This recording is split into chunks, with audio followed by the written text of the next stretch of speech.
So I thought I would go ahead and do my miscarriage story while I was alone at the house and already in kind of a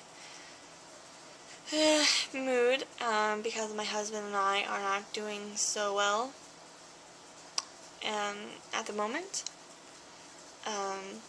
We are handling or not not handling the miscarriage very well. Sorry, I keep looking down, but there's a picture here of my husband's goofy face when he was like 13 or something, and it cracks me up because he just looks silly. But, like I said, my husband and I are not doing well. We have a pretty incredible marriage, and this miscarriage has really took a toll on both of us. He's a rock. I'm usually a rock, but I really rely on my husband for a lot of for my own emotional stability, and he doesn't really have that. I mean, he doesn't really like to tell me his feelings because he's afraid of making me feel worse, or something like that. But he doesn't have family. He doesn't really have anyone he can call and talk to. My family is his family, and they're kind of all in our situation too. I mean, they're really emotional, and I also don't have a lot of family members, but the ones that I do have and do talk to, my sisters and my grandma and my mom, she's kind of like a younger sister. I raised my sisters, and my husband raised his siblings as well, and we had a pretty rough life. But the point is, he doesn't have anyone to really talk to, and he's kind of taking it out on me. He doesn't blame me, but he just doesn't know how to act. Today he told me, he said, I was never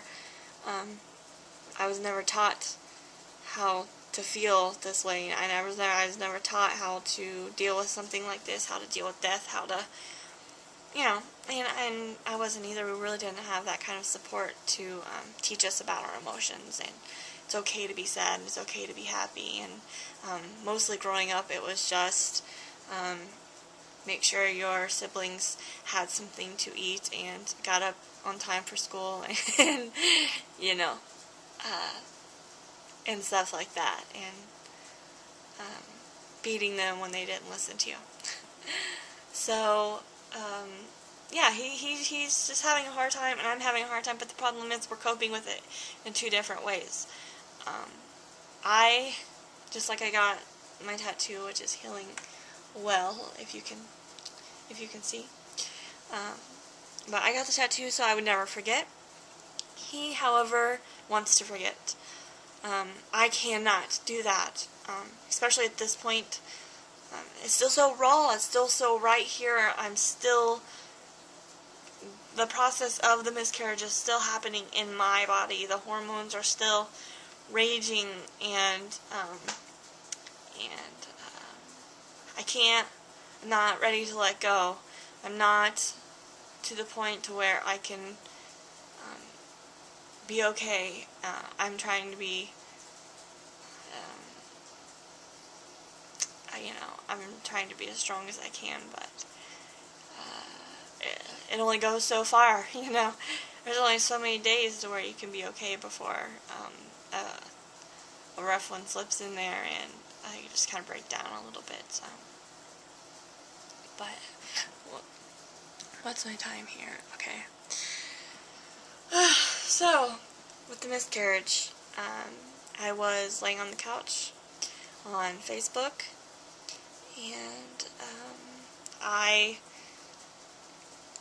had a horrible horrible headache, and I had just posted on Facebook that my headache was killing me, and when I was pregnant, I was too afraid to take anything, even though my sheet said I could take a Tylenol and there would be nothing wrong with that.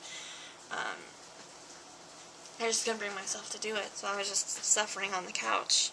And so I decided, well, I'll just watch some YouTube videos and go to bed, because I had started cramping and just not feeling well. And all of a sudden, I felt like a lot of discharge was coming out, and I was like, I should check on that, you know. So I go to the bathroom, and it was so much blood. And I knew it was really bad, because it was bright red, and it wasn't, there was just no doubt about it. I mean, let's see here, I got a coffee cup right here. I mean, it was red. So I immediately, this was about 2 o'clock in the morning, I woke my husband up, which was bad, because I woke him up, I said, you know, wake up, I'm bleeding, I'm losing the baby, we have to go to the emergency room right now. And he just, you know, panicked, of course, and he woke up, and I was getting in the shower because there was so much blood, and I needed to change, and he said, he came in there, and he said, could it be anything else? I mean, is this really happening, or could there be any other reason for you to be bleeding like that? Because I had went to the hospital before around 5 or 6 weeks with one little tiny dot of blood, and it was a cyst popping, and so I think he saw how much blood it was this time, and it was totally different, and he said, could it be anything else? And I said, no. I could just feel it, you know, I could just feel it in my body. This is not good. This is not going to end well. So I was in the shower. I got out. My husband finished getting dressed, and he started punching things. He started punching the walls, started punching doors, kicking things. He threw his shoes across the room, and he wouldn't talk to me at all. So we get in the car, and what is my time now? Oh my goodness. Already 7 minutes. I have to hurry. We get in the car, go to the hospital. Bleeding gets worse. They do my vitals. My blood pressure is extremely high. Actually, let me get that paper to see what it says over here. Okay, I'm back. It says, this is what they wrote, and I believe over here the 99, I don't know what that is. I was going to say maybe it was my temperature, but it was higher than that while I was there. But here it was my blood pressure. I hope you could see that. And while I'm on this subject of this, they call miscarriage at the hospital, sorry. They call it spontaneous abortion. And as an infertility patient, that pisses you off a little bit. Okay, back to the story, because it's already, what is that? I'm not sure how long. But, so okay, I get to the hospital, they take me right back. My blood pressure is really high. They give me an IV, which I still have a really ugly big bruise from that's healing. They take me back. They do an ultrasound immediately. The baby was on there, and the heart was just pounding away, and it was just jumping, I swear. Everything was just going everywhere, and the heartbeat was 150, and they said, oh, this is just a threatened, what does it say? Is this a threatened abortion or a miscarriage? Threatened abortion and hypertension, it says on here. Threatened abortion, my ass. So they give me fluids, and they check they do an exam and say that my cervix is closed, and did an IV, and sent me upstairs to the the OB specialist, and they did another ultrasound. The baby's heart was still pumping away, and it was moving around, acting silly, and they said, well, go home. If you become in any more pain, come back. I come home. The bleeding is worse. The pain is the worst thing I've ever felt in my life. All of a sudden, I mean, it was painful before, but all of a sudden it was just unbearable. So,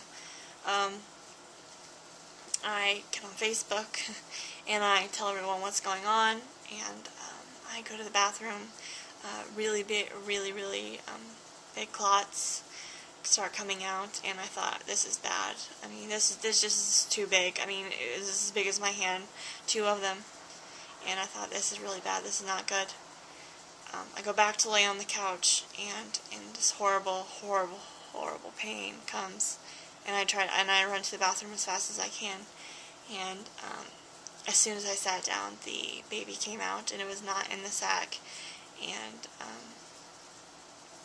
it was, sorry, my husband was, he went to get me pads, because I had been pregnant, so I didn't need any while I was pregnant, but he comes back, and at that exact time as he is coming through the door, hold on, let me stop just for a second.